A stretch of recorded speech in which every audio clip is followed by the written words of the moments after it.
Hello everyone, कैसे हैं आप लोग। तो आज हम डिस्कस करेंगे नासा का जो डर्ट मिशन के बारे में। तो ये डर्ट मिशन जो है ये नवंबर 2021 को जो है इसको लॉन्च किया गया था। तो रिसेंटली इसने अपना जो पहला इमेज भेजा है, तो इसके बारे में भी डिस्कस करेंगे। इसकी मेन एम क्या है, इस मिशन को कैसे कंट्रोल किया जाएगा, किस तरीके से ये मिशन अपनी जो एम को अकॉम्प्लिश करेगी, इसके बारे में डिस्कस करेंगे। तो देखिए, from science and tech point of view के हिसाब से बहुत ही इंपॉर्टेंट वीडियो होने वाली है, तो इस वीडियो को एंड तक बिल्कुल देखते रहिएगा। और इससे पहले अगर आप लोगों ने हमारे चैनल को अब तक सब्सक्राइब नहीं किया है तो इसको प्लीज सब्सक्राइब कर लीजिए, ताकि आने वाले ऐसे ही वीडियोस की नोटिफिकेशन इसी तरह आपको मिलते रहे। तो चलिए आज का वीडियो शुरू करते हैं। तो नासा ने अपना जो डार्ट मिशन जो है इसको नवंबर 2021 में इसको लॉन्च किया था। तो डार्ट का जो फुल फॉर्म है double asteroid ready reaction test redirection test, sorry.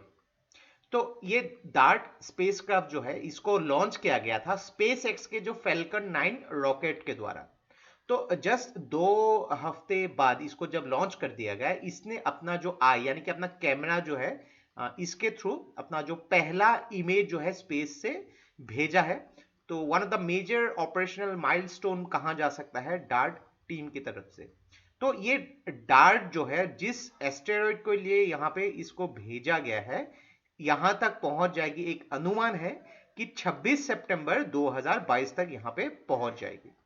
तो ये जो डार्ट स्पेसक्राफ्ट जो है, ये स्पेसक्राफ्ट दिखने में कुछ ऐसी दिखेगी, आप देख सकते हैं यहां पे कैसे दिख सकती है।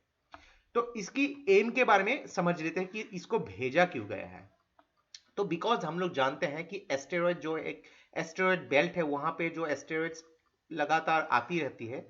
लेकिन एक ऐसा अनुमान है कि कभी कभी बहुत ही बड़ी एस्टेरॉयड अगर अर्थ तक आई और अर्थ की ग्रेविटेशनल पुल की वजह से अगर अर्थ तक चली आके उसको अर्थ तक कोलाइड कर दिया गया, तो हम उसके तरफ से कैसे प्रिपेयर हो सकते हैं।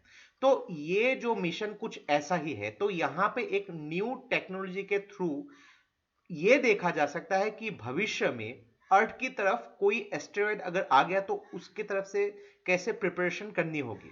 तो इसके लिए क्या करना पड़ेगा, ये जो डार्ट मिशन है इसको डेवलप किया गया है, ताकि ये जो एक स्पेस क्राफ्ट है एक एस्टेरॉयड में जाके कोलाइड करेगी, और कोलाइड करने के बाद इस एस्टेरॉयड की जो है यहाँ पे कोर्स कैसे चेंज हो सकती है, यानी कि उस एस्टेरॉयड की जो ऑर्बिट है क्या वो चेंज होगी, उसको देखा जाएगा।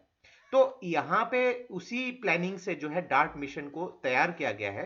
तो जब ये डार्ट स्पेसक्राफ्ट उस पर्टिकुलर एस्टेरॉयड को जाके कोलाइड करेगी, उस एस्टेरॉयड की ट्रेजेक्टरी में कैसे इंपैक्ट होगी, कैसे चेंजेस होंगे, उसको रिकॉर्ड किए जाएंगे पृथ्वी में मौजूद अलग अलग टेलीस्कोप्स के द्वारा। यानी कि मान लीजिए कि ये एक पर्टिकुलर एस्टेरॉयड है, ये एस्टेरॉयड एक पर्टिकुलर ऑर्बिट में ट्रेवल कर रही है, और ये डार्ट जाके अगर यहाँ पे कोलाइड करेगी, इसकी इंपैक्ट कैसी होगी उसको देखा जाएगा। तो मेन ये जो टारगेट एस्टेरॉयड है, इसको एक स्मॉल मूनलेट है जिसको बोला जाता है डिमॉर्फोस। याद रखिएगा, डिमॉर्फोस। और ये डिमॉर्फोस जो है एक उससे भी बड़े एस्टेरॉयड को ऑर्बिट करती रहती है, जिसका नाम है डिडीमोस। तो ये जो हो गया डिडीमोस, तो इसके बारे में भी हम डिस्कस करेंगे। तो बेसिकली ये मिशन जो है एक सुइसाइड मिशन है, यानी कि ये डार्ट स्पेस कब जब डिमॉर्फोस को कोलाइड करेगी अपने आप को तबाह कर देगी, लेकिन इसका इंपैक्ट, इसका जो चेंजेस रिकॉर्ड किए जाएंगे, और इसके हिसाब से हम भविष्य में आने वाले जो खतरे से वाकिफ हो सकते हैं, तैयार हो सकते हैं। तो थोड़ा सा अगर इस मिशन के बारे में भी समझ लेते हैं, तो डार्ट स्पेसक्राफ्ट जो है एक बहुत ही लो कॉस्ट स्पेसक्राफ्ट है। दो इसमें सोलर एरेज है, और यहाँ पे हाइड्रोजन प्रोपेलेंट फॉर मैन्यूवरिंग एक ऐसे फ्यूल की तरफ से उसको यूज किया गया है। तो इसमें लगभग 10 केजी जेनॉन जो है यूज किया गया है, इसको कैरी करेगी यहाँ पे, ताकि इस जो एजेंसी की नेजे थ्रसर के हिसाब से यहाँ पे काम करेगी। और ये इसको बोला गया है NASA evolutionary xenon thruster commercial, as a full form, short form को इसको नेक्स्ट सी भी बोला गया है। तो इस मिशन में ये जो स्पेसक्राफ्ट है ये एक हाई रिजोल्यूशन इमेजर भी कैरी करेगी, जिसकी अगर ये हाई इमेज जो कैरी कर रही है उसका जो शॉर्ट फॉर्म हम बोल सकते हैं डार्को, यानी कि Didymos reconnaissance and asteroid camera for optical navigation. तो डार्ट स्पेसक्राफ्ट एक स्मॉल सैटेलाइट भी कैरी करेगी, जिसको हम क्यूब सेट भी बोल सकते हैं या फिर लिसिया क्यूब भी बोल सकते हैं। तो लिसिया क्यूब जो है light Italian cube set for imaging of asteroids. तो अगर देखिए यहाँ पे पूरी की पूरी कहानी को थोड़ा ध्यान से समझेंगे तो ये जो है बड़ा एस्टेरॉइड डिडीमॉस, और ये डिमॉर्फोस जो है ये इस डिडीमॉस को ऑर्बिट करती है। और ये रहा जो डार्ट स्पेसक्राफ्ट, इसमें जो लिसिया ट्यूब एक सैटेलाइट भी इसके साथ ही होगी। तो ये डार्ट जो क्या करेगी, इस डिमॉर्फोस में जाके इस जगह पे कोलाइड करेगी। और ये अनुमान है कि मान लीजिए कि डिमॉर्फोस की ओरिजिनल ऑर्बिट ये व्हाइट लाइन का आप देख सकते हैं, इंपैक्ट के बाद इसकी ऑर्बिट चेंज हो सकती है। तो इसके हिसाब से यहाँ पे इस पर्टिकुलर एस्टेरॉइड को रिसर्च किया जा सकता है, क्या ये भविष्य में अर्थ के लिए खतरा बन सकती है। तो एक चीज आप डेफिनेटली सोच रहे होंगे कि ये कितनी बड़ी है। तो अगर बात करेंगे डार्ट स्पेसक्राफ्ट जो है ये 19 मीटर की है, स्टैच्यू ऑफ लिबर्टी जो है लगभग 93 मीटर की है, और डिमॉर्फोस जहां पे कोलाइड करने वाली है ये लगभग 163 किलोमीटर की है। सेम स्केल में आप पिरामिड ऑफ गीजा को देख सकते हैं, आईफिल टावर को देख सकते हैं, और डिडीमॉस जो है 780 मीटर की है। कितनी बड़ी है आप देख सकते हैं। सेम स्केल पे बुर्ज खलीफा की हाइट को आप अंदाजा लगा सकते हैं। तो अगर ऐसे एस्टेरॉयड अगर पृथ्वी तक आ पहुंची, पृथ्वी में कोलाइड कर दी, तो पृथ्वी का जो है इंसानी जो सिविलाइजेशन का एक तबाही मचा सकती है। तो उसके लिए जो है पहले से ही हम लोग को तैयार रहना पड़ेगा।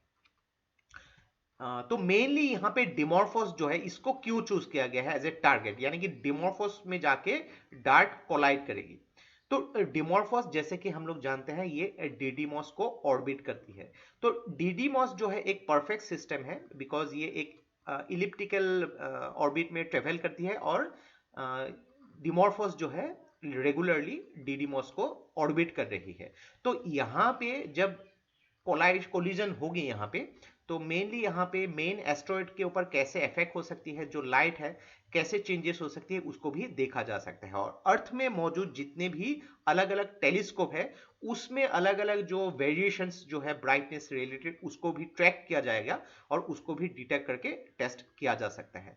तो मेनली यहाँ पे ये एक आइडिया लगा सकता है कि डिमॉर्फोस जो है डिडीमॉस को जो ऑर्बिट कर रही है कितनी टाइम लगेगी आफ्टर द कोलिजन। तो बहुत ही इंपॉर्टेंट है, ऐसे बहुत ही एस्टेरॉइड बेल्ट है। बिकॉज ऑफ जुपिटर हम लोग जानते हैं, क्योंकि ये जुपिटर जो है मेनली इसके वजह से एस्टेरॉइड्स जो है अर्थ तक नहीं पहुंचती है। यहाँ पे जुपिटर अपने आप में सब भी एस्टेरॉइड को संभाल लेती है, लेकिन हम लोग को फिर भी खतरे से यहाँ पे तैयार रहना पड़ेगा। अगर ऐसे ही कुछ प्रॉब्लम्स आने वाले टाइम में आ गई, मैं ऐसा नहीं बोल रहा हूँ कि ये आ जाएगी, लेकिन यहाँ पे जो है नासा के एक बहुत ही इंपॉर्टेंट मिशन है जिसका नाम है डार्ट मिशन। तो ये था हम लोग का कंप्लीट एनालिसिस रिगार्डिंग नासा का डार्ट मिशन, जिसको नवंबर 2021 में लॉन्च किया गया था, और अभी फिलहाल इसने अपने स्पेस का पहला इमेज दिया है। तो आशा करते हैं इससे आपको बहुत कुछ चीजें सीखने को मिला होगा। और ये वीडियो अगर आप लोग को अच्छा लगे इसको प्लीज लाइक कीजिए, इसको सब्सक्राइब कीजिए, इसको शेयर कर दीजिए, क्योंकि ऐसे वीडियोस बनाने के लिए हम लोग को बहुत ज्यादा मेहनत और रिसर्च की जरूरत होती है, और आप लोग का सपोर्ट हम लोग को बहुत ज्यादा इंस्पायर करता है और भी हार्ड वर्क करने के लिए। तो आज के लिए बस इतना ही। देखते रहिए study rise, take care, thank you and जय हिंद।